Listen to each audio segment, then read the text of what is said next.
Sahabat sadayana, sampurasun. Patepang deui sareng Abi Saila, Sareng Abdi Widya, kiwala lewatan penting ngenaan kejadian gempa nu karasa di karandapan di wewengkon Bandung.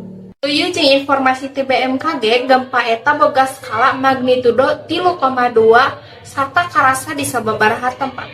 Pikeun leuwih jelasna, urang sambungkeun wae ka wartawan urang nu aya di lapangan 5. Hatur nuhun Saila sareng Widya, kuring ayeuna aya di daerah Girimane Kota Bandung, tempat tukaradapan gempa tabuh 3 sore tadi.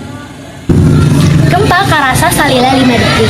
Sanajan leutik sababaraha warga ruas sarta kaluar di imahna pikeun ngajaga keamanan.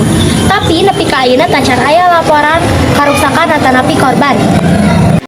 Hatur nuhun Rima, kumaha tanggapan warga sekitar ngeunaan kajadian eta? Sababaraha warga nyarios ieu mau sekedar getaran leutik, tapi aranjeunna tetep waspada. Aya oge nu langsung ngontak pihak aparat pikeun neangan informasi resmi. Alhamdulillah, lamun teu aya karusakan. Hatur nuhun Rima, tetap jaga keamanan di lapangan. Warta di lapangan ngeunaan gempa bumi di Bandung. Pamirsa ulah hariwang tapi tetep kudu waspada. Urang bakal nginformasikeun deui perkembanganana. Leres, abarang parantos pamit, hatur nuhun parantos saksian.